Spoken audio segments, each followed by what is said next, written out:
Оройн төрөг үзэгчдээ Улаанбаатарт 20 цаг болсон байна. Бид та бүхэндээ пүрэв гарагийн цагийн урд мэдээллийн хөтөлбөрийг хүрэхэд бэлэн боллоо. Анхаарлаа хандуулно. За улсын хурлын чуулгад ерөнхийлөгчийн 1 жилийн үйл ажиллагааны тайлангийн талаарх танилцуулгыг сонслоо. Монгол Ардын намын удирдах зөвлөлд хуралдаж удирдах зөвлөлийн гишүүдийн 100% саналаар засгийн газрын хэрэг эрхлэх газрын дарга зандан шатрыг улсын хурлын даргад дэмжлээ. Хүний эрхийн үндэсний комиссоос ирэх 5 сар хүртэл хүүхдээр хурдан морь унуулахгүй байх зөвлөмж гаргалаа. Баянзүрх дүүргийн 100 шахан айл шар усны аюул дүүрдэх эрсдэлтэй байна. Улсын 3 дугаар төв эмнэлэг олон улсын стандартад нийцсэн ариутгалын тасагтай боллоо. За эдгээр болон бусад мэдээллийг та бүхэнд өнөөдрийн цагийн үрдээр үзүүлэх болно. За тэгэхээр улсын хурлын чуулганы үдээс өмнөх хуралдааны дараа Монгол Ардын намын удирдах зөвлөлд хуралдаж улсын хурлын даргад хэнийг нэр дэвшүүлэх талаар хэлэлцсэн байна. Монгол Ардын намын дарга ерөнхий сайд хүрэлцэх улсын хурлын даргад засгийн газрын хэрэг эрхлэх газрын дарга зандан шатрыг санал болгож тус намын удирдах зөвлөлийн хурлаар 100% саналаар дэмжсэн байна. Бид бүлгийн дарга хуулиар намын дүрмээр бүлгийн дарга бол болсон хүчний бодлогыг тодорхойлж санал болгох хүн биш л дээ. Манай намын дүрмээр бол намын дарга удирдах зөвлөл болсон хүчний бодлогыг тодорхойлж санал болгох субъект нь. Улсын хурлын дарга нэр дэвших болцоотой олон улсууд байгаа шүү дээ. Энэ хүрээнд энэ олон улсуудын нэр яригдсан, намын удирдлагуудтай уулзалтууд хийгдсэн. Ингээд намын дарга бүрэн эрхийнхээ хүрээнд улсын хурлын гишүүн зандан шатрыг нэр дэвшүүллээ. Удирдах зөвлөл бүрэн дэмжлээ. Ингэж улсын хурлын гишүүдийн үүрэг хариуцлагаас ахуулаад төрийн бүх шатанд, улс төрийн албаны бүх шатанд сахилга хариуцлага бэхжүүлж ард түмний нийгмийн шаардлагыг хэрэгжүүлэх явдал бол энэ манай төрийн эрх хөрөх дэд байгууллагын өмнө болгоомдоод байгаа хамгийн чухал зорилт. Өөрөөр хэлбэл ард түмний итгэлийг бэхжүүлэхийн тулд улсын хурл яг төр ард иргэдийнхаа санал бодол хүсэл эрмэлзлэлд хүсэмжлэлд тулгуурлаж ажиллах ёстой. За тэгэхээр яг одоо төрийн ордонд Монгол Ардын намын бүлгийн хуралдаан 68.8% эрдэстэйгээр хуралдаж өгнө гэсэн мэдээлэл ирж байна. Бүлгийн хуралдаанаар удирдах зөвлөлөөс гаргасан шийдвэрийг хэлэлцэж байгаа юм байна. Ингээд төрийн ордонд ажиллаж байгаа манай сурвалжлагч үүлэн солонготой холбогдож бид газар дээрээс мэдээллийг авах гэж байна. За үүлэн мэдээлэл өгөх үү? Баярлалаа. Тэгэхээр бид та бүхэн төрийн орноос холбогдож мэдээлэл хүргэж байна. Улсын хурлд Монгол Ардын намын бүлгийн хуралдаан 18 цаг товлогдож, энэ цаг мөчид хаалттай үргэлжилж байна. За бүлгийн хуралдаанаар дараагийн улсын хурлын даргын асуудлыг хэлэлцэж байгаа юм а. Тэгэхээр өнөөдөр удирдах зөвлөлөөс удирдах зөвлөлийн гишүүдийн 100% саналаар засгийн газрын хэрэг эрхлэх газрын дарга зандан шатрыг улсын хурлын даргад нэр дэвшүүлсэн. Тэгэхээр Монгол Ардын намын бүлэг улсын хурлын дараагийн даргад нэр дэвшигчийн асуудлыг хэлэлцэн. За үүний дараа буюу ойрын үед улсын хурлын чуулганы нэгдсэн хуралдаанд асуудлыг оруулж хэлэлцэж эцсийн шийдвэр гарах юм байна. За өмнө өгчөөсөн мэдээллээр бол цагаан сарын баяраас өмнөөс дараагийн улсын хурлын дарга томилогдох нь зүйтэй юм а гэсэн мэдээллийг улсын хурлын даргасан инх болт илэрхийлж байсан. За үзэгч та бүхэнд бид хаалттай болж байгаа хуралдааны талаарх мэдээллийг цаг алдалгүй шуурхаа хүргэх болно. Тэгэхээр энэ цаг мөчид төрийн ордонд ажиллаж байгаа сурвалжлага багтайгаа холбогдлоо. Бид шуурхан мэдээлэл ирэх юм бол та бүхэндээ шууд дамжуул үзүүлэх болно. Мэдээгээ цааш үргэлжлүүлье. Тэгэхээр улсын хурлын чуулганы нэгдсэн хуралдаан өнөөдөр болсон. Чуулганы үдээс өмнөх хуралдаанаар Монгол улсын ерөнхийлөгч Халдмаагийн Батулгын 1 жилийн ажлын тайланг ерөнхийлөгчийн тамгын газрын дарга инх болд чуулганд оролцсон гишүүдэд танилцуулсан байна. Улсын тусгай хамгаалтанд авах тухай. За өмнө нь ерөнхийлөгч асан захаагийн хэлбэрт орж ажлын тайлангаа чуулганы хуралдаанд тайлангаж байсан. За улсын хурлын чуулганы нэгдсэн хуралдаанаар инхүү Монгол улсын ерөнхийлөгчийн ажлын тайланг сонсдог болсон 2 дахь тохиолдол болж байна.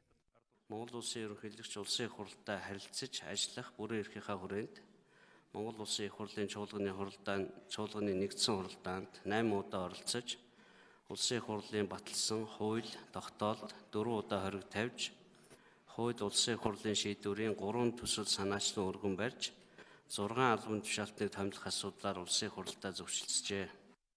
Чуулганы хуралдаанд ерөнхийлөгчийн тайланг танилцуулж дууссаны дараа гишүүдийн зарим нь ерөнхийлөгчийн ажлын тайлантай холбогдуулан асууж тодруулан байр сууриа илэрхийллээ. 15 оны 4-р сард төрөгчийн ерөнхийлөгчийн бас тайлан сонсч байсан гэдгийг энэ бол 2 дахь удаага юм а. Гэх мэтлэнгээр юм болгон буух эзэнтэй буцах хаягтай байгаа. Хоригны хувьд бол 5 хоригийн Мураатын хоргийг бол хүлээж авсан шүү. Тэгээ завсралцсан. Завсралга аваад энийг бас нэг зүгээр тодруулаад айлчия. Агаарын бохирдлыг бууруулахтай холбоотой зарцуулсан хөрөнгө мөнгөний асуудал дээр жишээлбэл Иргэдлийн байнгын орол өнгөрсөн 10 жилийн хугацаанд 700 тэрбум төгрөгийг бол салхинд хийсгэснийг бол гүйцэтгэлийн аудитаар ил гаргаж тавьсан.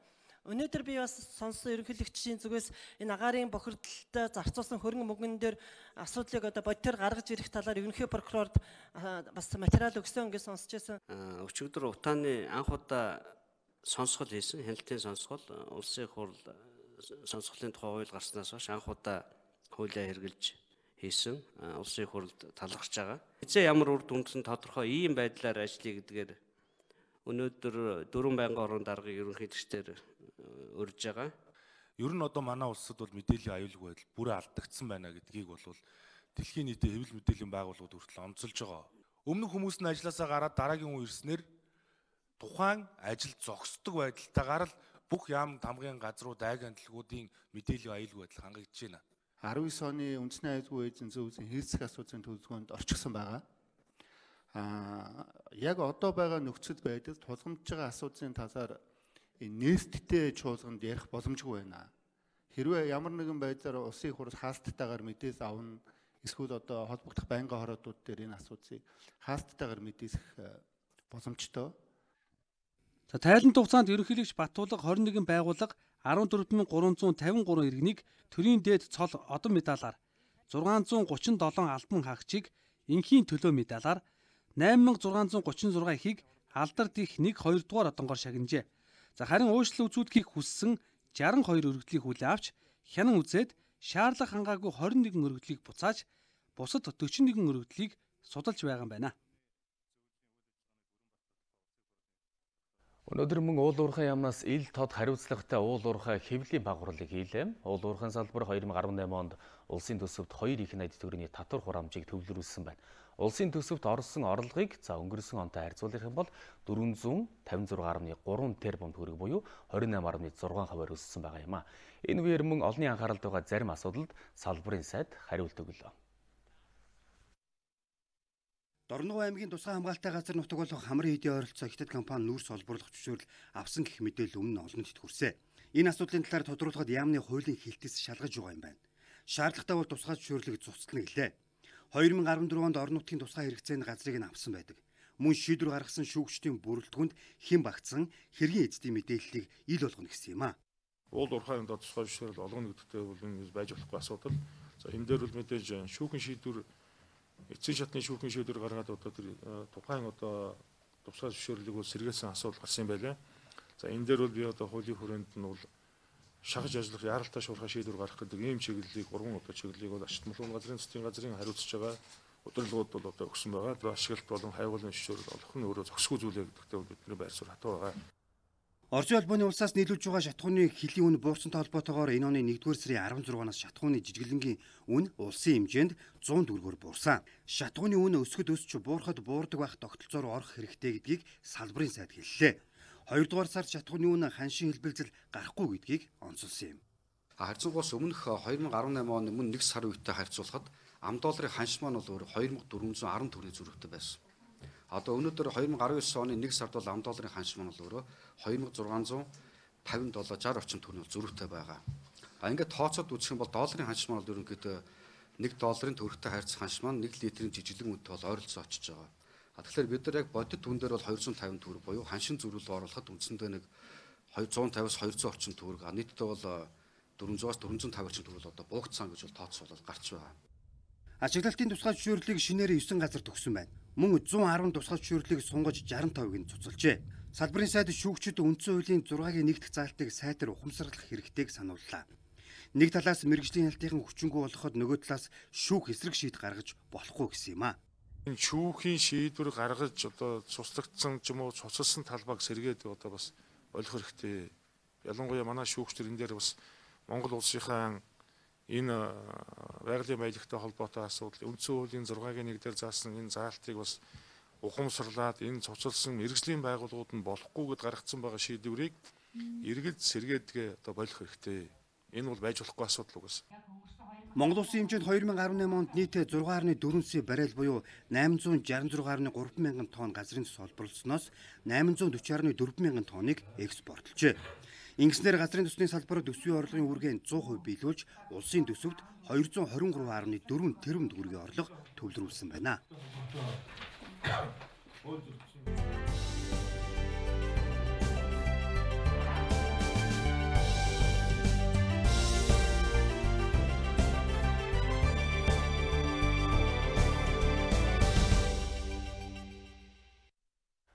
Цагийн мэдээллийн хөтөлбөр та бүхэнд үргэлжлэн хүрч байна. Тэгэхээр засгийн газраас эрчимдсэн мал аж ахуйн хөгжлийг дэмжих үндэсний хөтөлбөрийг баталж хэрэгжүүлэхээр болсон энэ төслийг хэрхэн хэрэгжүүлэх талаар хувийн хвшлийнхний дунд хэлэлцүүлэг өрнүүлсэн юм а. Манай улс олон сая малтай хэрнэ. За гадны улсаас хөдөө аж ахуй болоод малын гаралтай 18 төрлийн бүтээгдэхүүнийг худалдан авч байна. Үүнд жилдээ 203 тэрбум төгрөг зарцуулж байгааг хүнс хөдөө аж ахуй хөнгөн үйлдвэрийн яамнаас мэдээлсэн байна. За тэгэхээр энэ сард Сүхбаатар аймагт 10 настай хүүхэд морь хөлслөх үеэр мориноос унаж нас барсан харамсалтай хэрэг гарсан. За энэ мэд хүүхдийн эрүүл мэнд амь насыг эрсдэлд оруулахгүй тулд эх 5 дугаар сар хүртэл хүүхдээр хурдан морь унуулахгүй байх зөвлөмжийг хүний эрхийн үндэсний комиссоос гаргасан байна. Хүйтний улирал буюу жил бүрийн 11-р сараас 5-р сарын хүртэлх хугацаанд газар зам харгуу хөлдөө халтаргаа гулгаатай байдаг. За өмнөх жилүүдэд энэ хугацаанд хүүхэд мориноос унж нас барсан олон тохиолдол гарсан тул дээрх зөвлөмжийг аймаг орон нутгийн удирдлагуудад хүргүүлсэн гэлээ. Одоо энэ хоригдж байна гэдэг чинь хоёр талтай. Бид нар урд нь хүүхдээр мориноолохгүй хүүхд гэмтлээс хамгаалахын төлөө одоо тэмцэж явсан бол одоо зохион байгуулж байгаа нөхдүүдтэй зохион байгуулсан хүмүүстэй хариуцлага тооцох ийм боломж бүрдэж байна гэсэн үг. Гэхдээ зэрэг аймгийн засаг дарга нар сумдаа өөрөг өгсөн байх, сум нь багтаа өөрөг өгсөн байх. Тэгээ хаана ямар уралдаан зохион байгуулж байгаа бол хяналтанд орсон нэгдүгээрт. Хоёрдугаарт аймгийн цагдаагийн газрын дарга нарт бас бид нар энэ мэдээллийг хүргүүлсэн байгаа. Бас зөвлөмж хүргүүлсэн. Та бүхэн одоо энэ дээр цагдаагийн байгууллага сонор саргыг ажиллаж ийм болсон тохиолдол болгонд нь олон түмэнд мэдээлж байгаа ч гэж. Өнөөдөр ч гэсэн гэмт согс судлалын үндэсний төвд мориноос унаад эмчилгээ хийлгэж байгаа хүүхдийн биеийн байдал хүнд байна. Хэдийгээр 5 сар хүртэл хүүхдээр хурдан морь унуулахгүй байх засгийн газар шийдвэр гарсан ч нууц бооцоод уралдаанууд болохыг үгүйсэхгүй. Тиймээс ийм хууль зөрчиж байгаа үйлдэлийн талаарх мэдээллийг тухай бүрт нь хүний эрхийн үндэсний комиссд мэдээлэх хэрэгтэй. Жилд 100 гаруй хүүхэд хурдан морины уралдаан сунгааны үеэр хүнд гэмтэл авч байгааг сануулж байлаа. 159 хүүхэд хүнд хөнгөн бэртсэн. За 3 хүүхэд хөгжлийн бэрхшээлтэй болсон, 2 хүүхэд амь насаа алдсан гэдэг энэ бол зөвхөн 2017 оны тоо. Тэгвэл 2018 онд бол нийтээ 661 хүүхэд хурдан мориноос унсан. Энээс бол 98 хүүхэд хүнд хөнгөн ийм гэмтэл авсан. За 2 хүүхэд хөгжлийн бэрхшээлтэй болсон ийм тоо баримтууд байгаа. Өнгөрсөн жил засгийн газрын өвөл хаврын улирлын хурдан морины уралдааны тухай 19-р тогтоол гарсан. За улмаар тогтоол зөрчсөн 19 хэргийг шалган хуулийн хариуцлага тооцсон байна. Тэгэхээр үргэлжлүүлэн нэмж мэдээллийг хүрэхэд 1996-аас 2017 онд болсон хурдан морины уралдааны үеэр 40 хүүхэд амь насаа алдсан юм харамсалтай мэдээ байна. Тэгвэл 2016 онд мориноос унаж бэрдсэн тохиолдол 2199, 2017 онд 2223 бүрдэгдсэн байна. Хүүхдүүдийн 56-аас 62% нь толгойн доо, за 27-оос 37% нь дээд мөч, 12-оос 14% нь доод мөчний, 6% нь цээж нуруундаа гэмтэл авсан гэсэн ийм тоон судалгаа байна.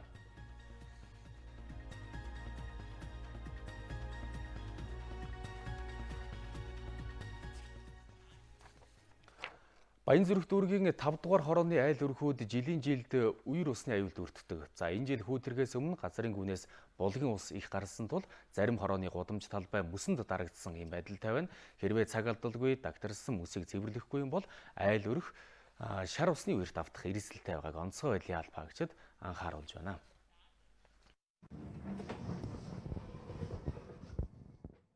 Баян зүрх дүүргийн 5 дугаар хорооны зарим айл өрхүүд шар усны үерт өртөх эрсдэл үүссэн байгааг та бүхэн харж байгаа. Зарим айл өрхүүдийн хашааны өндөртөө тэнцвүүц хэмжээний мөс бол хашаагийн дарсан байна. За 11 сараас хойшлуул яг энэ цас мөс цэвэрлэх ажилд бол 80 гаруй сая төгрөгийг бол засаг даргын хамгийн газраас нь бол зарцуулаад байгаа. За одоо нийслэлээс тусламж хүсэж байгаа. Яагаад гэвэл энд эрсдэлтэй орчин үүсэт байна гэдгийг бол онцгой байдлынхан хэлж байгаа юм а.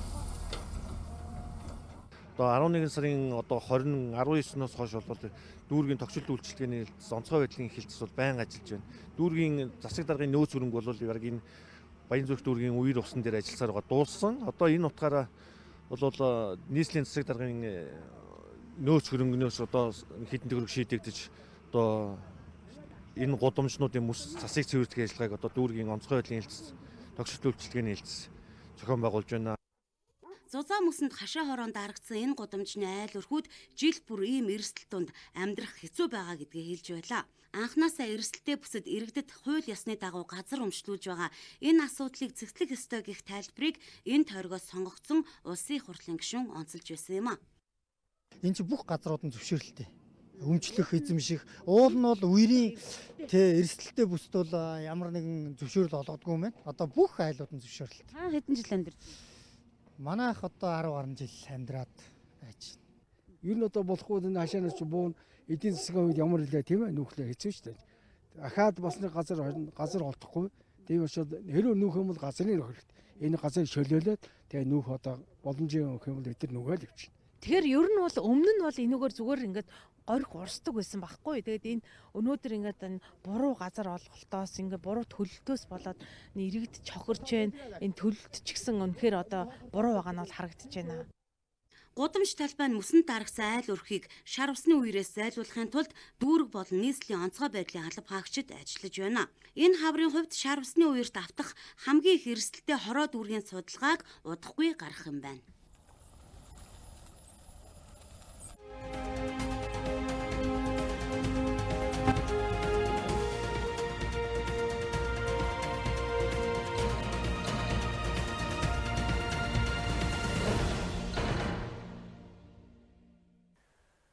Үзэгчдээ цагийн хүрд мэдээллийн хөтөлбөр боловсролын булангаар үргэлжилж байна. Тасарсан хичээлийг хэрхэн хизээ яаж нөхөх вэ сэдвийг боловсролын булангаар өнөөдөр онцолж байгаа юм а. Намар цалингаа нэмүүлэхээр багш нар ажил хайсан. За энэ хугацааны хичээлийг бас дээрэс нь одоо ханиад томооны дэглэлдээ сулж сунгагдсан хугацааны хичээлийг хэрхэн нөхөх вэ гэдэг асуулт байгаа юм а. За ингээд мэдээллийг дэлгэрүүлэхээр сэтгүүлч их сайн ажиллаж байна өнөөдөр. Орой минь. За тэгэхээр энэ ерөнхий боловсролын сургуулиудын сурагчдын хичээл хэдий хэмжээгээр нөхөх шаардлага үүсэж байгаа гэдэг асуултаар эхлэхэн зүйтэй болов. Тэгэхээр хугацааны хувьд бол сая хэлсэн намар багш нар зарим сургуулиуд бол өөр хугацаатай ажил хаялтанд нэгдсэн байгаа. Тэгэхээр энэ тоо бол тодорхой гарахгүй. За харин яг одоо энэ ханиу тамхинаас болоод одоо амралтыг сунгаж байгаатай холбогдуулан яг 3-7 хоногийн одоо хичээлийг бол нөхөх шаардлага үүсэж байгаа.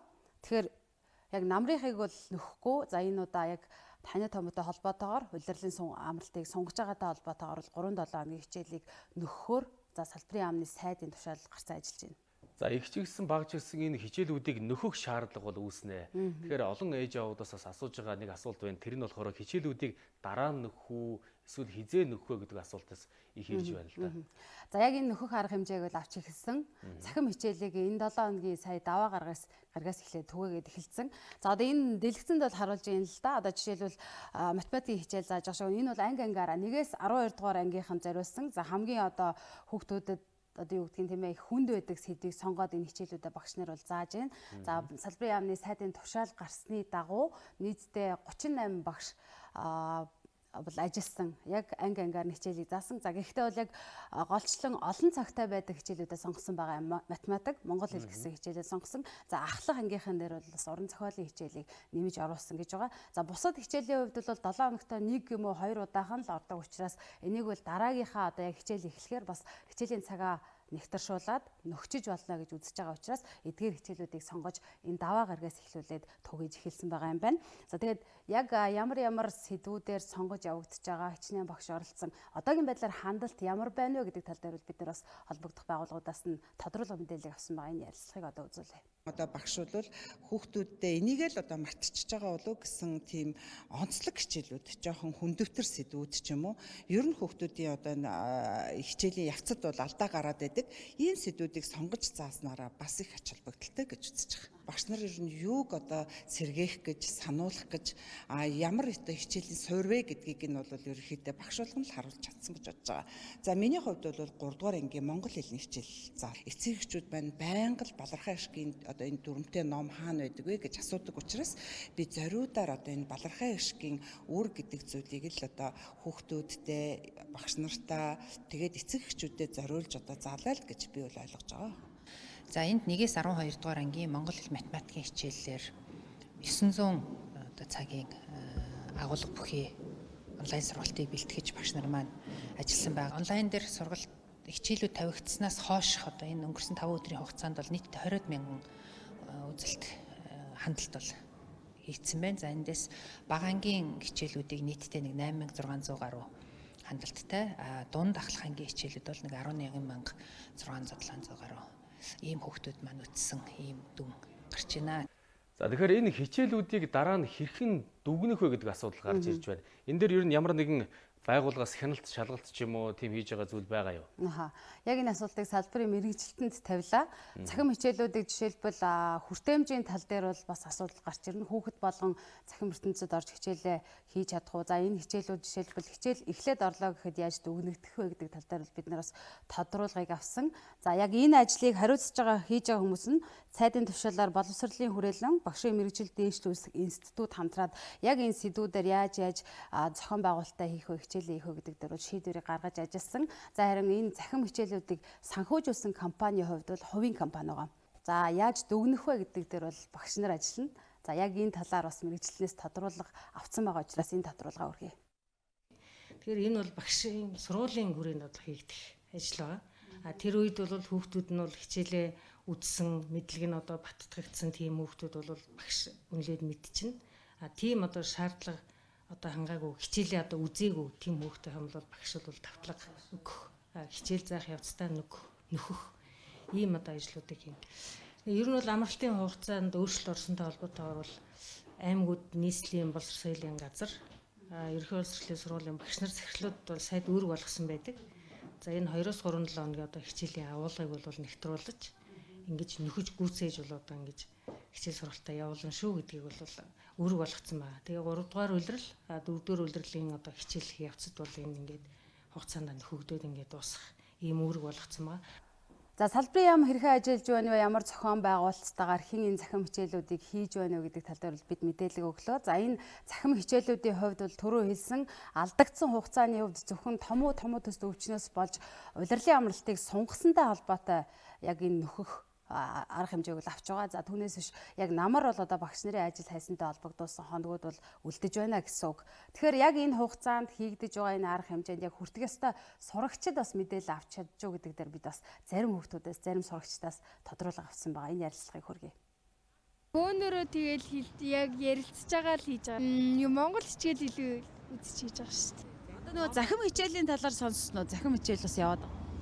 Захим хичээлийн талаар сонсоогүй. Юу нь бол бид нар өөрсдөө ингээд бие дагаад ном уншаад тэгээд даалгавар өгөө явчихсан. Чи жишээд юу хийж байна? Би одоо бол нэг англи хичээлээ сайжруулад ерөнхийдөө бол тиймэрхүү болов. Өөрөө л ажиллаж байна уу? Тэгээ өөрөө л. Захим хичээлийг сонирхож үзсэн. Захим хичээлүүд бас явж байгаа. Захим хичээлийг ерөөсөө сонирхож үзээгүй. За нөхцөл байдлын мэдээллийг хүргэхэд бол ийм байна. Багш нар ажиллаж байна. Сурагчид бас эхнээс авахуулаад хичээлүүдээ үзээд судлаад эхэлсэн байгаа юм байна. За баярлалаа. Тэгэхээр энэ цаг мөчид боловсролын буланг манай сэтгүүлч инх сайхан та бүхэнд хүргэлээ. Энэ удаад ерөнхий боловсролын сургуулийн хичээлийг хэрхэн яаж нөхөж байгаа вэ талаарх мэдээллийг та бүхэнд хүргэлээ. Мэдээгээ цааш үргэлжлүүлье. Эрүүл мэндийн яам Азийн хөгжлийн банкны хамтын ажиллагааны хүрээнд эрүүл мэндийн салбарын хөгжлийн төслүүдийг хэрэгжүүлж байна. За өнөөдөр улсын 3 дугаар төвөнлөг энэхүү төслийн хүрээнд ариутгалын тасаг болоод нэн судлалын лабораторийн тоног төхөөрөмжтэй болсон байна. Ингэснээр эмнэлгийн халдвар ариутгал олон улсын стандартад хүрч байна. Эрүүл мэндийн байгууллагуудад тулгардаг хамгийн чухал асуудал бол халдваргүйжүүлэлт ариутгал байдаг. Аливаа мис ажилбарын үед бага чирэгсэл дээд зэргийн ариутгалтай байх ёстой. Дээрээс нь тухайн өвчтөн эмч мэрэгчлэнүүдийн аюулгүй байдал чухлаар яригддаг. Тиймээс ариутгалын тасаг нь стандартын дагуу бага чирэгслийг ариутгах нь дараагийн шатлалд хүргэх ёстой. Шинэ ариутгалын тасаг нь нийт 5 дамжлагаар ариутгах горимтой юм байна. За энэ болохоор одоо манайх бохир багаж хэрэгслээ аваад угаацсан бол одоо дараагийн дамжил болохоор зөв одоо багаж одоо энэ аппаратнаас одоо угаагдаад гарч ирсэн багаж хатаагаад дараагийн дамжлага нь болохоор одоо нэг хатааж одоо ариутгсан багаж хэрэгслээ одоо нэг хүнд нэг багцаар одоо мэсэл хэрэглэгдэхээр нь одоо энэ өрөөнд сэт болгож багцлна гэсэн үг. За тийм багцаар нь ямар мэдээлэлд хэрэгтэй вэ гэдэг. Тийм одоо жишээлбэл зүрхний мэдээлэлд орох одоо багажны материал сет одоо мэдрэлийн мэдээлэлд орох багаж материалын сетээр нь багцалж одоо нэг хяналтын индикаторын цаасаа наагаад одоо энэ автоклавт оруулна. Улсын 3 дугаар төв эмнэлэг сард дунджаараа 300-аас 600 хагалгаа хийгддэг. Энэ бүхэнд шаардлагатай багаж хэрэгслийн ариутгал чухал үүрэгтэй. Одоо олон улсын стандарт нийцсэн ариутгалын тасагтаа уснаар өвчтөн эмч мэрэгчлүүдийн аюулгүй байдал 100% хангагдсан гэдгийг эмнэлгийн удирдлагууд онцоллоо.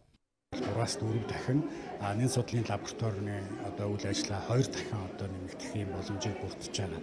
За энэ нь бол нэгдүгээрт одоо эмнэлгийн дотоод таалбарын эмнэлгийн тусламж үйлчилгээтэй одоо халдварын хяналт тэрнээс урьдчилан сэргийлэх. Яг энэ жишгээрээ үзэхэд бол ер нь эрүүл мэндийн салбарт бол загвар жишг болохуйц төвлөрсөн хариуцлага нэн судлалын лаборатори одоо иж бүрэн одоо засварлагтаад бүрэн тооцоогдоод одоо дууссан байгаа. Төслийн хүрээнд нийцлийн 8 дүүрэг орон нутгийн 13 аймгийн 3 дугаар шатлалын эмнэлгүүдийн ариутгалын тасгийг шинжилсэн. Төслийн нийт санхүүжилт 38.1 сая Америк доллар. Эмнэлгүүдийн ариутгалын тасгуудад өмнө нь ашиглаж байгаагүй багаж угаах, халдваргүйжүүлэх автомат машин, хит авиан цэвэрлэгч, ус цэвэршүүлэгч систем зэрэг тоног төхөөрөмжүүдийг суйрлуулсан юм а. За их засварын ажил хийгдсэн. За үүнд 483 сая төгрөг. За төвлөрсөн ариутгалын тасаг тоног төхөөрөмж 408 сая төгрөгөөр. За мөн нэн судлалын лабораторид 1 тэрбум төгрөгийн цоошин тоног төхөөрөмж тавьж байна. За үүнээс гадна энд ажиллах эмч мэргэжилтнүүдэд бэлтгэсэн. Энэ онд Азийн хөгжлийн банкны шугамаар эрүүл мэндийн салбарт хэд хэдэн томоохон хөрөнгө оруулалт хийгдэх юм байна. Тухайлбал нийслэлийн 3 дөрөвт жишг эмнэлэг барих бол орон нутагт 6 сумд жишг сумын эмнэлгийг ашиглалтанд оруулахаар төлөвлөжээ. Мөн 8 эрүүл мэндийн байгууллагын төвлөрсөн ариутгалын тасгийн барилгын засварын ажлыг хийж тоног төхөөрөмж ханган нийлүүлэхээр болсон байна. За тэгвэл Увс аймгийн нэгдсэн эмнэлэг лабораторийн шинжилгээний шинэ техник технологиг нэвтрүүлээд байгаа талаар мэдээлэл ирсэн байна. Ингэснээр аймгийн хүн амын эрүүл мэндийг хамгаалах, чанар хүртээмжийг сайжруулах боломж бүрдлээ гэж салбарын мэргэжилтнүүд үзэж байна. Эрүүл мэндийн салбарын хөгжил хөтөлбөрийн 5 дахь төслийг засгийн газар Азийн хөгжлийн банк хамтран хэрэгжүүлж байгаа юм.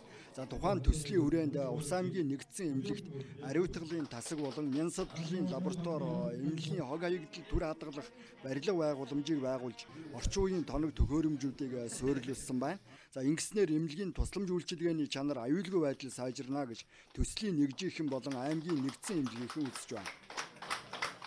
Ариутгалын тасаг гэдэг бол эмнэлгийн амин чухал хэсэг байж байдаг. Мис заслын багаж хэрэгсэл бүх юм ариутгаж яадаг.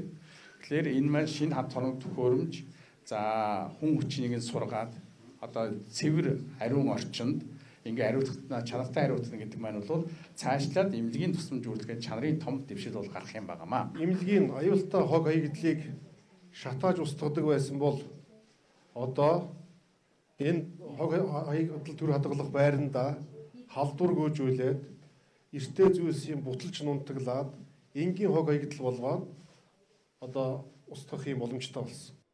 За тухайн төслийн хүрээнд Увс аймгийн нэгдсэн эмнэлэгт нийт 2.1 тэрбум төгрөгийн хөрөнгө оруулалт хийгдсэн байна. За бас 2019 онд аймгийн хүн амын эрүүл мэндийг хамгаалах, тусламж үйлчилгээний чанар хүртээмжийг сайжруулахад чиглэсэн томоохон зарим төсөл хөтөлбөрийг хэрэгжүүлэх хөрөнгө оруулалт хийхээр засгийн газар шийдвэрлсэн гэдгийг сангийн сайд Хүрлбаатар хэлж байна. Увс аймгийд нөгөө 50 хүүхэдтэй эмнэлгийн асуудал барилгыг бол оруулж өгсөн. Энэ 5 орчим тэрбум төгрөгөөр Увс аймагт баригдана. За үүнээс гадна Азийн хөгжлийн банкны одоо 6 гэдэг эрүүл мэнд 6 гэдэг төслийн хүрээнд Увс аймгийн нэгдсэн эмнэлгийн одоо өргөтгөлийг 10 орчим тэрбум төгрөгөөр хийхээр одоо гэрээ хэлцэл бэлтгэл ажлууд нь одоо явагдаж байна. Энэ бүгд хийгдсэний эцэст бол Увс аймгийн ард иргэд эрүүл мэндийн одоо чанартай, найдвартай ийм үйлчлэг авах боломж нь бүрднэ гэж үзэж байгаа. Азийн хөгжлийн банкны мэдээлэлээс үзвэл эрүүл мэндийн салбарын хөгжил хөтөлбөрийн 5 дахь төслийг 8 аймаг нийслэлийн 8 дүүргийн эмнэлгүүд болон улсын томоохон төв эмнэлгүүдэд хэрэгжүүлж байна. За тухайн төслийн хүрээнд Азийн хөгжлийн банк 30 сая доллар, за засгийн газар 7.5 сая ам долларын санхүүжилтийг хийгээд байгаа юм. Тэгэхээр өнөөдөр сангийн яамнаас энэ онд хамгийн олон төлбөрийн баримтыг иргэдэд олгосон шилдэг 9 аж ахуйн нэгжийг шалгаруулсан байна. Нэмэгдсэн уртгийн албан татварын буцаа олголт өнөөдрөөс иргэдийн дансанд орж байгаатай холбогдуулан сангийн яамнаас иргэдэд хамгийн олон нэмэгдсэн уртгийн албан татварын баримт олгосон шилдэг 9 аж ахуйн нэгжийг шалгарууллаа. 17 онд бол нийтдээ 497 мянган татвар төлөгчд бол 35 тэрбум төгрөгийн урамшуул авч исэн. За 2018 онд бол нэг 630-аад мянган хэрэглэгч 77.8 тэрбум төгрөгийн буцаан олголт авч исэн бол энэ 2019 онд нийтдээ 808 мянган одоо хэрэглэгч 121 тэрбум төгрөгийн буцаан олголтыг авч байгаа. Энэ жил нэмэгдсэн уртгийн албан татварын буцаан олголтын урамшуулал 60 орчим хувиар өсжээ. За энэ жилийн хувьд Номын хоолойн компани 30 сая баримт хэвлэсэн дүнгээр нэмэгдсэн уртгийн албан татварын баримтын 7 орчим хувийг бүрдүүлж шилдгээр шалгарчээ. За Номын хоолойн компанийн хувьд бол энэ баримт нөөтийн тухай бол хамгийн гол үүрэг гүйцэтгэх байгууллага нэгээгээд одоо энэ дэлгэцэд бол буруутгахгүй хаа. Яагаад вэ гэхээр энийг одоо манай байгууллага анх санаачлаад 2012 оноос хойш энд ярьж аваад Монгол улсын ерөнхий сайдад хүртэл энэ тухай презентацийг 13 оны 1-р сард тавьсан. Тэгээ эдийн засаг тэнцээ жоохон муудах тийм хандлага гараад ирэхээр нь бидний эдийн засгийг сайжруулах 10-аад санал тавьсны нэг нь энэ баримт. Ингэхдээ бол энэ нөөтийг 10% биш 3% болгоод тэгээд тэрнийхээ 2% нь буцааж олгодог болгоод гэх мэт тийм санаачлалуудыг гаргаж ирсэн. Сингапур улс бол нөөтгөө байж байгаад 3% болоод 5% болоод 7% болчихсон юм байж байгаа. Тэгэхээр энэ нь бол одоо GST гэдэг хэлбэрээр тухайн үе sales tax гэдэг хэлбэрийг ч гэсэн бид нар санаачилж тэр хэлбэрээр явъя гэдэг санаачлагыг хийж ирсэн. Энэ бол бид нар Америкт бас бизнес хийдэг тэр утгийнхаа хамгийн болцоотой энэ нөхцөл юм а гэдгийг олон тэгсэн. Харамсалтай тэр олон санаачлагуудаас зөвхөн энэ 2% буцаалтыг л зөвхөн хүлээн зөвшөөрч хийсэн. Тухайн үеийн татрын газрын дарга байсан Батмагна дарагт бас баярлалаа гэж илэрхийлэх ёстой. Өмнөх жилүүтэй харьцуулахад нэмийн уртгийн албан татвараас авах хувь нэмэгдсэн нь иргэд аж ахуйн нэгжийн оролцоо итгэх санаачлага нэмэгдсэнийг харуулж байна гэж сангийн яамнаас дүгнэж байна. Монголын хамгийн олон үзэгчтэй цагийн хүрд мэдээллийн хөтөлбөр улирч байгаа жилийнхээ онцлог баатруудыг 2 дахь жилдээ тодруулах гэж байна. Энэ удаа бид шалгаруулалтын сар хүрээгээ тэлж элийн чандад амьдарч байгаа монголчууд болон эх орны өнцөг улам бүрцүүгээ монголчуудаа хамруулна. Цагийн хүрдийн баатруудыг энэрэнгүй үйлстэн, эколог дээлтэй хүн, оюунлаг хүн, шудраг татвар төлөгч, баатарлаг үйлстэн, нийгмийн хариуцлагатай компани, хөрөнгөний зах зээлийг хөгжүүлэгч, шинжлэх ухааны шин нээлт, үлгэр жишээгэрвэл үндэсний үйлдвэрлэлийг түүчээлэгч, их хотын соёл журах гэсэн 11 номинацаар шалгаруулах бөгөөд нохой жилийн баатруудыг тодруулахдаа бид олон нийтийн дунд санал асуулга явуулж байна.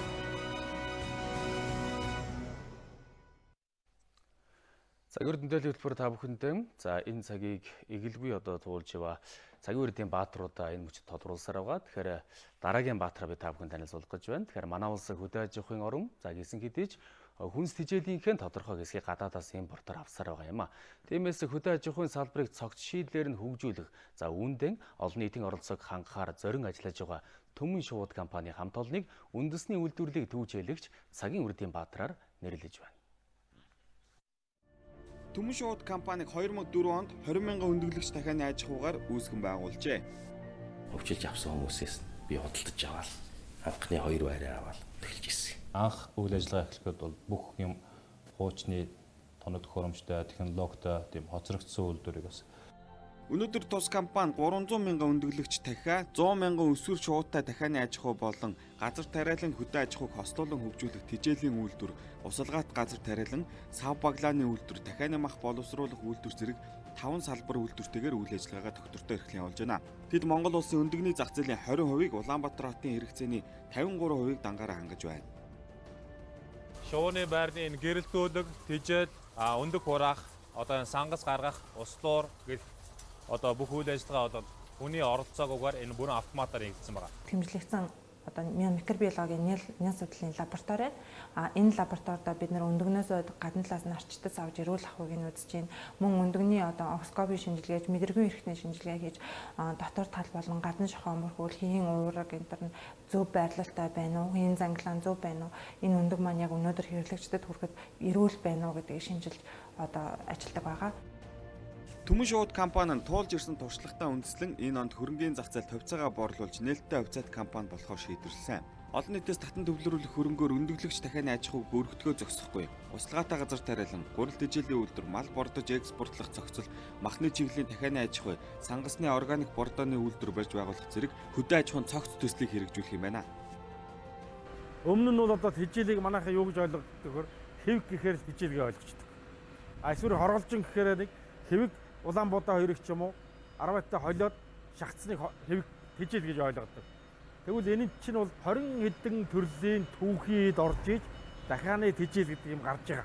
Гол амин дэм, амин хүчил, витаминыг одоо яг авдаг газраас нь аваад тэгээ энд бид нар хийсэн 150 мянган төгрөгийн тэжээлийг бид нар 36 мянган төгрөгөөр хийсэн шүү дээ. Монгол төдийгүй Азад өвөрмөцөд тооцогдох ийм услалтын систем байгаа. Тэрний барилга байгууламж нь 15 сая шометр одоо усыг нөөцлөдөг, өвөл хаврын халяаны усыг нөөцлсөн ийм том нуур бий болж байна. Энэ хөдөө аж ахуйн цогц шийдэл төсөл хэрэгжснээр Монгол улсын одоо үндэсний хэмжээний томоохон одоо хөдөө аж ахуйн компани бий болох нь бол дамжиггүй. Энэ бол дэлхийд өрсөлдөн 5 төр чиглэлээр 5 төсөл дээр хөдөө аж ахуйн цогц шийдэл энэ хэрэгжүүлэх тэндээ одоо IPO босгож олон түмнийг бас энд татан оролцуулах бас өрж байгаа. Манай улс дахианы махны хэрэгцээнийхээ 94%, өндөгний хэрэглээнийхээ 56%-ыг гаднаас импортлж байдаг. Төмөн шууд компани хамт олон энэхүү дутуу орон зайг нөхөө зогсохгүй Монголдо үйлдвэрсэн чанартай аюулгүй хүнсээр хэрэглэгчдийг хангах зорилгыг өмнөө тавиа ажиллаж байна.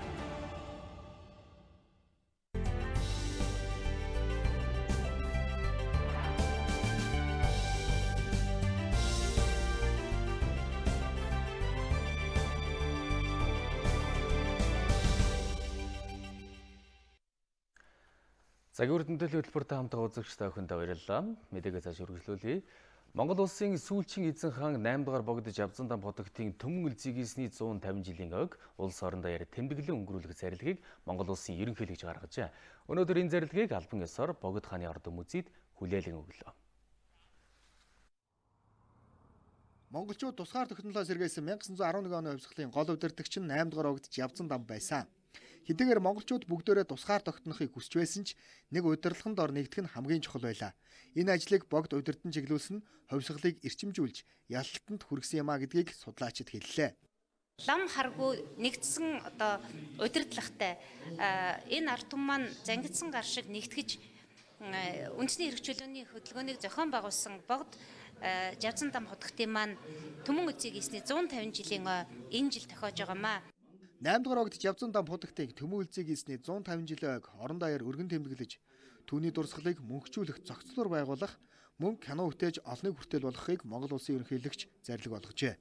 Манжийн төрөс улирч олон улсууд тусгаар тогтнолоо авч үлдэхийн төлөө тэмцэлдэж байсан. Энд улс төрийн том ухаан гаргаж бүх нийтээрээ Монгол улсаа тунхаглаж чадсан нь түүнийг удирдсан богд хааны түүхэн авьяа гэдгийг бол эрхэм төгчд маань хэлж байгаа.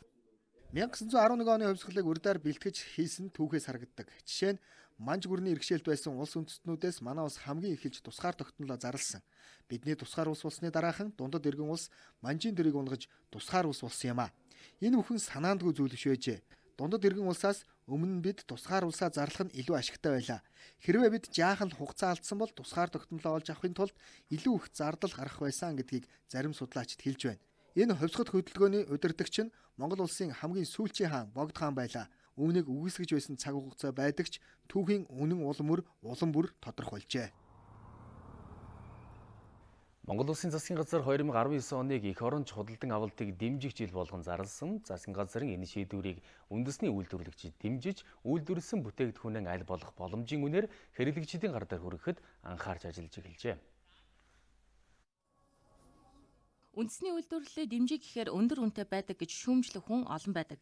Харин энэ байдлыг өөрчлөхийн тулд зах зээлд бэлэн мөнгө ихээр эргэлддэг цагаан сарын баярын үеэр Түмэн торог компанийн зохиогчийн эрхийн патенттай үндэсний дээл хувцас хямдруулсан байна.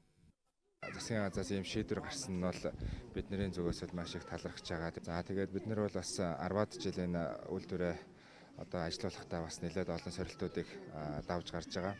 За тэгээд одоо аль болох бид нэр одоо дотоод процессыг сайжруулж үн өртгөө хямдруулах талаар ажиллаж байгаа. Монголын эдийн засаг сэргийх чинээгээр энэ үйлдвэрүүд үндэсний үйлдвэрлэлүүд яг үнэ чигэд бариад олон хүний цалинтай болгоод олон худалдаатай байх юм бол хэрэгтэй байхгүй. Ганцхан сар шинийн баяраар гэхэд бид 350 гаруй тэрбум төгрөгийг зөвхөн бэлэгсэлт болон бусад импортын бараа худалдан авахд зарцуулдаг юм байна.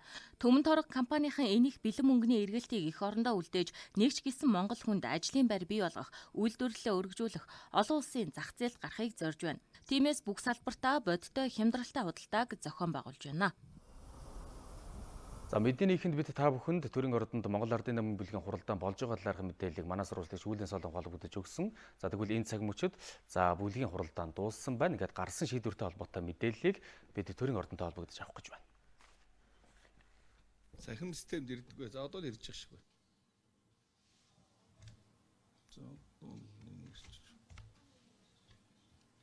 байна. За та бүхэндээ ороо амгалан галтрая. Монгол Ардын намын бүлгийн ээлж тус хурал сая хурлж дуслаа. За хурлаар нэг асуудал хэлэлцсэн. Улсын хурлын дарагад нэр дэвшүүлэх асуудлыг хэлэлцэж шийдвэрлэлээ. За Монгол Ардын намын удирдах зөвлөлөөс улсын хурлын дарагт улсын хурлын гишүүн, засгийн газрын гишүүн, засгийн газрын хэрэглэх газрын дарга Гомбож явын зандан шатрын нэр дэвшүүлж орж ирсэн. За үүнийг Монгол Ардын намын бүлэг хуралдаж 100% саналаар дэмжиж улсын хурлын чуулганаар руу хилцүүлэх нь зүйтэй гэж ингэж одоо үзэж шийдвэр гаргалаа. 70% эрдэстэй байсан бүлэг. За маргааш өглөө 9 цагт төрийн байгуулалтын байнгын хуралд нь 10 цагаас чуулганы нэгдсэн хуралдаанаар хилцэнэ гэсэн ийм төлөвлөгөөтэй байж байгаа. За би ийм л мэдээлэл өгье.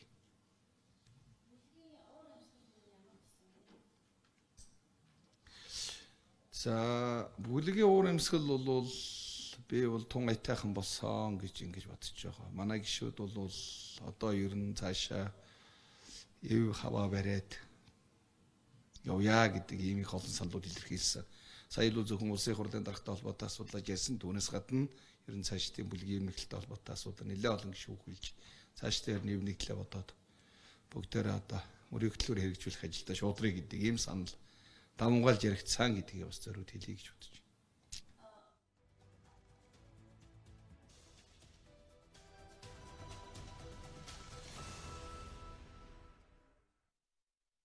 Үзэгчдээ цагийн урд мэдээллийн хөтөлбөр олон улсын мэдээлэлээр үргэлжлэж байна. Энэ удаад олон улсын мэдээллийг өгөхөөр орчуулагч редактор Ариун Жимэг ажиллаж байна. Орой мэндүргээ. Орой мэндүргээ. Тэгэхээр бүгд найрамдагтад ардуус Америкийн нийслэл улсад сануулга өгсөн байна. За энэ нь ямар учиртай сануулга вэ? За энэ бол Америкийн нэгдсэн улсын тагнуулын байгууллагуудаас гаргасан тайлантай холбоотой анхааруулгын мэдээлэл байгаа. Бүгд найрамдагт ардуус Америкийн нэгдсэн улсын тагнуулын байгууллагуудаас гаргасан тайлангийн үр дүнг эсэргүүцэж Хятад Оростой харилцааны тухай бодлоо өөрчлөхийг Вашингтонд анхааруулж байна. За учир нь бол мягмар гарагт Америкийн нэгдсэн улсын тагнуулын төв газар холбооны мөрдөгт очоо үндэсний тагнуулын агентлагийн удирдлагууд жил тутамд хийдэг дэлхийн дахны аюул заналын үнэлгээ нэртэй юм тайлангаа одоо Сенатын тагнуулын хороонд танилцуулсан. За энэхүү тайланд бол Америкийн нэгдсэн улсад одоо Хятад Орос хоёроос бодит аюул тулгарч байгааг анхааруулсан байнамаа. Тус тайланд Хятад болон Оросын зүгээс кибер халдлага явуулж байгаа нь дэлхийн 2 дугаар дайны дараа тогтсон дэлхийн дэг журамд учруулж байгаа хамгийн гол аюул гэж нэрлэсэн байна. Мөн кибер халдлага тагнуулын үйл ажиллагаа, сонгуулийн үр дүнд нөлөөлөх оролдлогууд үүнд багтаж байна. Тухайлбал Америкийн нэгдсэн улсын 2016 оны ерөнхийлөгчийн сонгуул, 2018 оны Конгрессийн завсрын сонгуульд гаднаас нөлөөлөх ажиллагаа явуулсныг онцлоод 2018 оны Конгрессийн завсрын сонгуульд гаднаас нөлөөлөх ажиллагаа явуулсныг онцлоод 2020 оны ерөнхийлөгчийн сонгуул мөн ийм гадны халдлагад өртөх эрсдэлтэй байгааг үндэсний тагнуулын газрын дарга Дэн Коутс онцлсан байна. Бид сүүлийн 13 жилийн хугацаанд анзаарахгүй байх хооронд хятад улсын сөрөг тагнуулын үйл ажиллагаа Америкийн хувьд маш том аюул занал болсон байна. Тэд манай компаниудын мэдээллийг хулгайлснаар маш их амжилтанд хүрч технологийн хөгжлөө хурцсаж чадсан байна. Оросын холбооны улс 2018 оны завсрын сонгуульд хөндлөнгөөс нөлөө үзүүлсэн байна. Бид Оросууд энэ загвараа дахин ашиглаж, бусад орнууд ч энэ загварыг дагах хандлагатай байгаа мэдээллийг олж авсан. Бид Америкийн нэгдсэн улсыг Бээжин, Москвагийн талаарх энэ болчмгүй бодлосоо ухарч, инх тайван хөгжлийн чиг хандлагыг дагаж, дэлхийн инх тайван аюулгүй байдлыг хамтдаа хадгалахын тулд Хятад, Орос олон улсын нийгэмлэгтэй хамтран ажиллана гэж найдаж байна. Хятад Америкийн хооронд харилцаа холбооны Huawei компанитай холбоотой маргаан улам даймжирч байгаа энэ үед Вашингтон аюулгүй байдлын тайлангаа танилцуулсан. За мөн энэ тайлангийн үнэлгээ Хятад Америкийн хооронд болж байгаа худалдааны яриа хэлэлцээг улам ярвигтай төвөгтэй нөхцөл байдал руу оруулж магадгүйг шинжээчид анхааруулж байна. Америкийн нэгдсэн улсын эрх баригч хоёр намын хэсэг бүлэг гишүүд бүгд найрамдах Солонгос улсаас Америкийн нэгдсэн улсын цэргийг гаргах асуудалд хориг тавих зорилготой хуулийн төслийг Конгресст өргөн барьлаа. Америкийн нэгдсэн улсын ерөнхийлөгч Дональд Трамп төрийн эрхийг авснаасаа хойш хит өндөр зардал гаргаж байна гэдэг үндэслэлээр Өмнөд Солонгос улс дахь цэргээ эргүүлж татах асуудлыг ярих болсон юм а. За Америкийн нэгдсэн улсын төлөөлөгчдийн танхимын 8 гишүүн ерөнхийлөгч цэрэг эргүүлж татах ажилд батлан хамгаалах яамны төсвөөс ашиглахыг хязгаарлах тухай хуулийн төслийг өчигдөр өргөн барьсан байна. Уг төсөлд Америкийн нэгдсэн улсын Өмнөд Солонгос Японтой харилцдаг холбоотны харилцаа бол энэтхэг номхон далайн бүсийн тогтвортой байдлын тулгуур болж байгааг тодорхойлж, Америк Өмнөд Солонгосоос цэргээ гаргах нь энэ бүс нутгийн цэрэг армийн тэнцвэрт байдлыг алдагдуулах эрсдэлтэйг анхааруулжээ. Америкийн эдгээр хууль тогтоогчид Америкийн нэгдсэн улсын ерөнхийлөгч Дональд Трамп 2 дугаар сард Умар Солонгосын удирдагч Ким Жон Унтай уулзахдаа Солонгосын хойгийг цөмийн зэвсэггүй болгох хэлэлцээнд Өмнөд Солонгос дахь цэргээ гаргах эсвэл тоог нь буруулах зэргээр буулт хийлгэх хүзэр болгон ашиглах вэ гэж болгоомжилж байгаа юм байна. Тухайлбал Арчилсан намын сенатор Том Малиновский 60 гаруй жилийн турш дайнаас сэргийлсэн Өмнөд Солонгос дахь Америкийн цэргийн хүчийг эргүүлж татах нь маш болчмгүй шийдвэр байх болно. Иймд Америкийн нэгдсэн улс Умар Солонгосын дээд хэмжээний уулзалт болохоос өмнө Вашингтон Өмнөд Солонгост байрлаж байгаа цэргийнхээ талаар байр сууриа тодорхой илэрхийлэх нь чухал гэж үзэж байна. За Америкийн нэгдсэн улс 1957 онд Өмнөд Солонгост цэргээ байрлуулж эхэлсэн. За өнөөдрийн байдлаар Америкийн 23,000 гаруй цэрэг Аз номхон далайг дахин тэнцвэржүүлэх бодлогын хүрээнд Өмнөд Солонгос улсад байрлаж байна. За Европын холбооны эрх баригчид Брекситийн гэрээг дахин хэлэлцэх тухай Их Британий засгийн газрын саналд няцаалт өгч байна. Сая мэгмар гарагт Ирландын хэлийн асуудалд уян хатан хувилбар гаргахаар хэлэлцээг дахин хийх мандатыг ерөнхий сайдад олгох саналыг парламент нь баталсны дараагаар Их Британий ерөнхий сайд Тереза Мэй Брекситийн гэрээг шинчлэх асуудлаар яриа хэлэлцээг дахин хийх хүсэлтэд Европын холбоонд гаргасан байна. Тереза Мэйгийн Европын холбоотой аль хэдийн хэлэлцээд тохирсон Брекситийн гэрээний хамгийн маргаантай заалт нь Их Британий нэг хэсэг болох Хойд Ирланд, Европын холбооны гишүүн орон болох Ирланд улс хоорондын хилийг тогтоох тухай асуудал байнамаа. За Британий парламентын олон гишүүд Хойд Ирланд болоод Ирланд улсын хоорондын хилийг гайлын шалган нэвтрүүлэхгүйгээр чөлөөтэй байлгах нь Британиг Европын холбооны хилийн нарийн дэг журамд оруулах вэ гэдэг ийм болгоомжлолын үүднээс бол энэ асуудалд чамбай хандах ёстой гэдэг байр суурийг илэрхийлж байна. Ирээдүйд хэрэгжих тохиролцооны талаар Ирландын засгийн газартай ажиллах нь чухал байна. Бид Хойд Ирланд, Ирланд улсын хооронд хатуу дүрм журам бүхий хил тогтоохгүй гэдэг амлалтаа хадгалах нь чухал юм. Хилийн асуудлыг уян хатааргаар зохицуулна гэдэг бол шин зүйл биш. Үүнийг бид аль хэдийн яриад тохирсон. Үүнийг эргэж буцаж ярих шаардлага одоо байхгүй. Энэ бол Европын холбооны маш тодорхой байр суурь. Британиг Европын холбооноос гарах гэрээг хуулийн дагуу хэрэгжүүлэх чиглэлд Европын холбоо өдөр шөнөгүй ажиллаж байгаа. Бид ерөнхий сайд Тереза Мэйтэй энэ асуудлаар ойрын хамтын ажиллагаа үргэлжлүүлэх болно. Европын холбооны гишүүн 27 орн болон Европ парламент ерөнхий сайд Тереза Мэйтэй байгуулсан Брекситийг хэрэгжүүлэх гэрээг дахин шинчлэхгүй гэдэг байр суурийг хадгалж байна. За Британи Европын холбооноос гарах үйл явц бол 3 дугаар сарын 29-нд эхлэхэд 2 сар хүрэхгүй хугацаа үлдээд байгаа. За гэвч өнөөдөр Брекситийг гэрээний дагуу хэрэгжүүлэх хэсэг нь тодорхой болоогүй байна. За Британи Европын холбоотой байгуулсан гэрээнд өөрчлөлт оруулъя гэсэн байр суурьтай байна. Венесуэлийн дээд шүүх өөрийгөө түр ерөнхийлөгчөөр зарласан сөрөг хүчний тэргүүн Хуан Гуайдог хилээр гарахыг хориглох, банкн дахь хөрөнгийг нь зарцаах шийдвэрийг гаргаж байна. Венесуелийн прокурорын газар сөрөг хүчний удирдлагыг үндсэн хууль зөрчиж, улсын дотоод хэрэгт гадны хөндлөнгийн оролцоо оруулахад тусалсан үндслэлээр мөрдөн шалгахаар болж, мөрдөн шалгалт дуусах хүртэл түүнийг хилээр давахыг нь хориглож байна. Энэ шийдвэрийн хариуд Америкийн нэгдсэн улсын үндэсний аюулгүй байдлын зөвлөх Джон Болтон Венесуелийн ардчиллыг үгүй хийх, сөрөг хүчний удирдлагыг хориглож баймлахыг оролдож байгаагийнхаа үр дагаврыг амсах болно гэж Венесуелийн эрх баригчдад анхааруулжээ. Одоогоор Америкийн нэгдсэн улс болон түүний холбоотон хэд хэдэн орон сөрөг хүчний удирдагч Хуан Гуайдог Венесуелийн төр ерөнхийлөгчөөр хүлээн зөвшөөрч байгаагаа мэдгдсэн. Харин Оросын холбооны улс Хятад, Турк, Иран зэрэг улс орнууд Венесуелийн одоогийн засаг захиргааг хууль ёсны гэж үзнэ гэдгээ илэрхийлж, энэ асуудлыг олон улсын төвшөнд хууль эрх зүйн хүрээнд авч үзэх ёстой гэдэг байр суурьтай байна. Мөн зарим улс орнуудын хувьд бол Венесуэлд бүх нийтийн сонгуул явуулж улс төрийн энэ хямралыг шийдвэрлэх нь зүйтэй гэдэг байр суурьтай байна. Яг энэ үеэр Мадурогийн засаглалд шахалт үзүүлэх үүднээс сөрөг хүчний удирдагчийг дэмжсэн жагсаал өчигдөр болсон. Гэхдээ уг жагсаалд бол олон хүн оролцоогүй байна. Харин ерөнхийлөгч Николас Мадуро сөрөг хүчнийг дэмжсэн жагсаалын өмнөхөн армийн удирдлагуудтайгаа уулзаж, улс орны өмнө аюул тулгархад үүргээ ухамсарлан биелүүлэхийг аримдаа үүрэг болгожээ. Мадурогийн хувьд бол ээлжит бус сонгуул явуулахыг эсэргүүцэж байгаа. Харин сөрөг хүчинтэйгээ яриа хэлэлцээ хийх сонирхолтой байгаа боловч сөрөг хүчний удирдлага нь одоогоор хэлэлцээ хийхээс татгалзаж байна. Энэ үеэр Европын холбоо Венесуелийн улс төрийн хямралыг зогсооход зуучлагчийн байр суурьаар оролцоход бэлэн байгаа гэдгээ илэрхийллээ. Үзэгчдээ өнөөдөр олон улсын хүрээнд анхаарал татж байгаа гол үйл явдлын мэдээллүүдээс танилцууллаа. Баярлалаа үзэгчдээ. Та бүхэнд олон улсын мэдээллийг орчуулагч редактор Ариун Чим хүргэсэн бол яг одоо студиуд спортын мэдээллийг өгөхөөр манай спортын сэтгүүлч Шууган Баяр ажиллаж байна. Орой өндөргөө. Өөрт нь орой өндөргөө.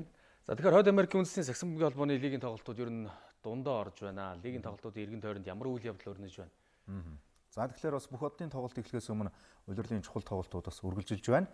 Өнөөдөр Хойд Америкийн үндэсний сагсан бөмбөгийн холбоонд нийтдээ 9 тоглолт болсон. Эдгээр тоглолтуудаас Dallas Mavericks болон New York Knicks багуудын Монголын мэдээ телевиз даваагаас баасан гарагт өдөр бүр 11-ээс 14 цагийн хооронд мэдээллийн шууд хөтөлбөрөөр хүргэж байна. Монголын мэдээг DD-шийн 7, Sky Media-гийн 11, Univision-ийн 13, Сансарын 3, MNBC кабелийн 41 дэх сувгаас хүлээн авч үзээрэй.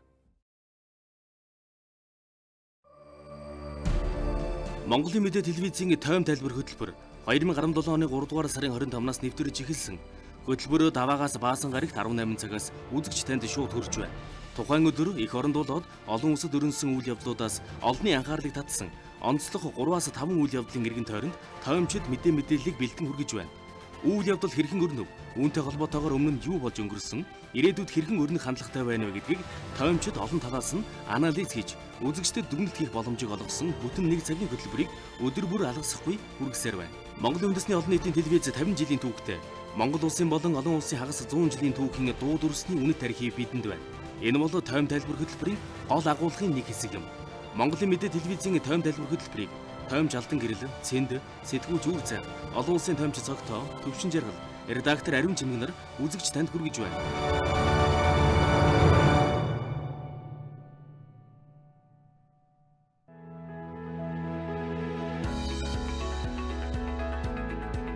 Монголын мэдээ телевизийн орон нутгийн мэдээ хөтөлбөр Монгол орны 21 аймагаас өөрийн тусгай сурвалжлагч нарийнхаа газар дээрээс нь бэлтгэсэн мэдээллийг бодиттой шуурхаагаар үзэгч та бүхэнд хүргэх болно. Анхангаа аймаг дахь сэтгүүлч анх манлай.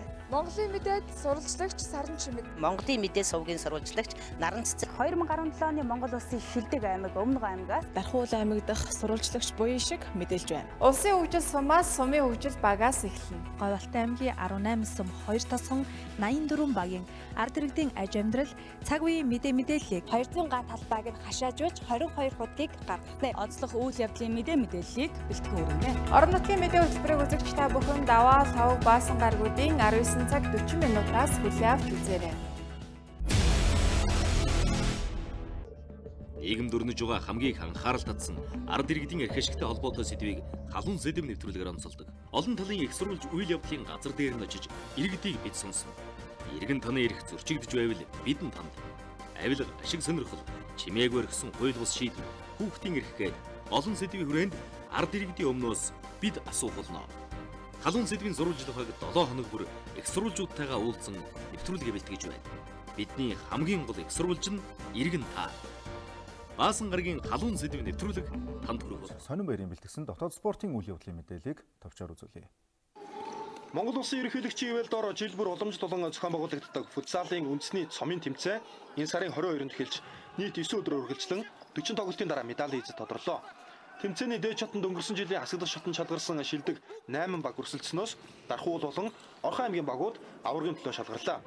Орхон Дархуул аймгийн багуудын хувьд тэмцээний хэсэгт багтаж хэсгийн шатны хүрээнд хоорондоо тоглоход 8-5 харьцаатай Орхон аймгийнхоо хожиж хэсгээ хожиглуу төрүүлсэн бол Дархуул аймгийн баг хэсгийн 2 дугаар байраар хасагдах шатанд шалгарч хагас гişэд бие хэсгийн тэргүүн байраар шалгарсан тэмцээнийг зохион байгуулагч Сэлэнг аймгийн багийг хожиж гişээ тоглолтод шалгарсан юм а. Харин аваргын төлөө хөсөлтөөнд үндэсний цом тэмцээний сүүлийн 2 удаагийн аварга жаргал сайхан тасгалжуулагчтай дархамчууд шгшээ тоглолтын туршлагаа харуулж өмнөх тоглолтын алдаагаа давтсангүй шгшээ тоглолтод багууд үндсэн цагт 5-5 харьцаатай тэнцсэн бөгөөд тургуулийн цогцолтоор ялагчийн хувьцааг тодруулахад дээд лигийн туршлагатай тоглогч Эрдэнэ баяр цогцолтоо алдаж харин Дархуул аймгаас цогточор цогцолтой амжилтаа гүйцэтгснээр Дархуул аймгийн баг 2019 оны цомын эзэд болж 3 жил дараалан энэ тэмцээний аварга боллоо. Орхон аймгийн баг инхүү мөнгөн медаль хүртсэн бол зохион байгуулагч Сэлэнг аймгийн баг Төв аймгийн багийг хожиж хүрэл медаль эзэн болжээ. Нэгдүгээр шатны тэмцээнд 10 аймгийн баг өрсөлдсөнөөс Баян-Улгийн аймгийн баг төрүүлж Улс аймгийн багуудаас нар дараа жилийн үндэсний цомын тэмцээний дээд шатанд тоглох хэрэгтэй боллоо. Спортын мэдээний төгсгөл үзэгч та бүхэндээ Монголын мэдээ телевиз даваагаас баасан гарагт өдөр бүр 11-ээс 14 цагийн хооронд мэдээллийн шууд хөтөлбөрөөр хүргэж байна. Монголын мэдээг DD-шийн 7, Sky Media-гийн 11, Univision-ийн 13, Сансарын 3, MNBC кабелийн 41 дэх сувгаас хүлээн авч үзээрэй. Монголын мэдээ телевизийн тойм тайлбар хөтөлбөр 2017 оны 3 дугаар сарын 25-наас нэвтэрж эхэлсэн. Хөтөлбөрөө даваагаас баасан гарагт 18 цагаас үзэгч танд шууд хүрч байна. Тухайн өдөр их оронд болоод олон улсад өрнөсөн үйл явдлуудаас олонний анхаарлыг татсан онцлог 3-5 үйл явдлын эргэн тойронд тоймчид мэдээллийг бэлтгэн хүргэж байна. Үйл явдал хэрхэн өрнөв? Үүнтэй холбоотойгоор өмнө нь юу болж өнгөрсөн? Ирээдүйд хэрхэн өрнөх хандлагатай байна вэ гэдгийг тоймчид олон талаас нь анализ хийж үзэгчдэд дүгнэлт хийх боломжийг олгосон бүтэн 1 цагийн хөтөлбөрийг өдөр бүр алгасахгүй хүргэсээр байна. Монголын үндэсний олон нийтийн телевиз 50 жилийн түүхтэй Монгол улсын болон олон улсын хагас 100 жилийн түүхийн дуу дүрсний үнэт тарихыг бидэнд байна. Энэ бол тойм тайлбар хөтөлбөрийн гол агуулгын нэг хэсэг юм. Монголын мэдээ телевизийн тойм тайлбар хөтөлбөрийг тойм жалдан гэрэл, цэнд, сэтгүүлч үр цайх, олон улсын тоймч цогтоо, төвшин жаргал, редактор Ариун Чимэг нар үзэгч танд хүргэж байна.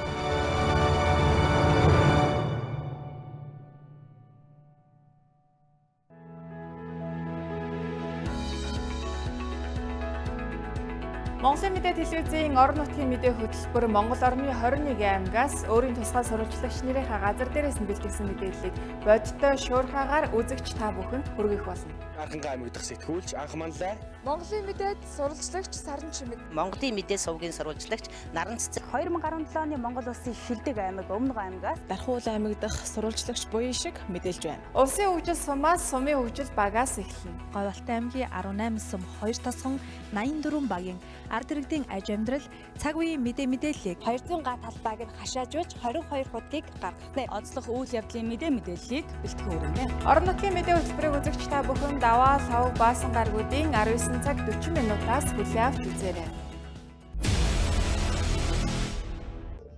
Нийгэмд өрнөж байгаа хамгийн их анхаарал татсан ард иргэдийн эрх ашигтай холбоотой сэдвийг халуун сэдэв нэвтрүүлгээр онцолдог. Олон талын их сурвалж үйл явдлын газар дээр нь очиж иргэдийг бид сонсон. Иргэн таны эрх зөрчигдөж байвал бид нь танд авилга, ашиг сонирхол, чимээг өргсөн хууль бус шийдвэр, хүүхдийн эрх гээд олон сэдвийн хүрээнд ард иргэдийн өмнөөс бид асуух болно. Халуун сэдвийн сурвалжлагыг 7 хоног бүр их сурвалжуудтайгаа уулзсан нэвтрүүлгээ бэлтгэж байна. Бидний хамгийн гол их сурвалж нь иргэн та.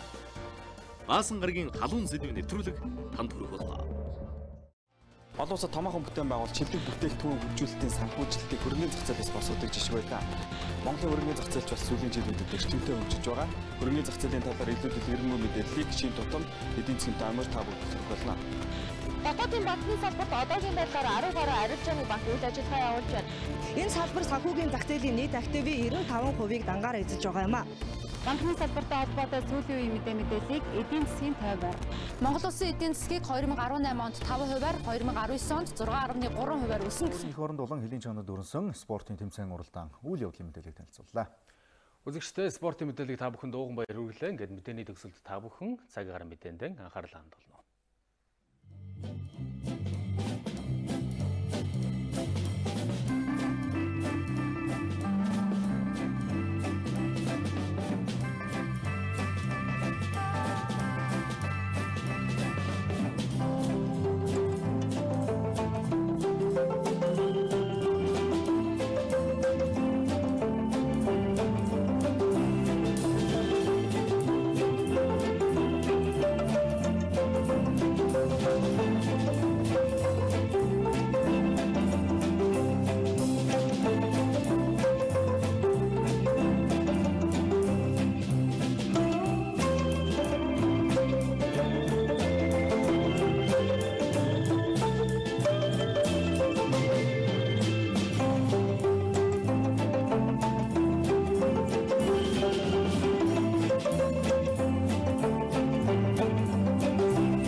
баярлалаа бид та бүхэнд цагийн хүрд мэдээллийн хөтөлбөрийн пүрэв гарагийн дугаарыг хүргэлээ. Анхаарлаа хандуулсанд баярлалаа.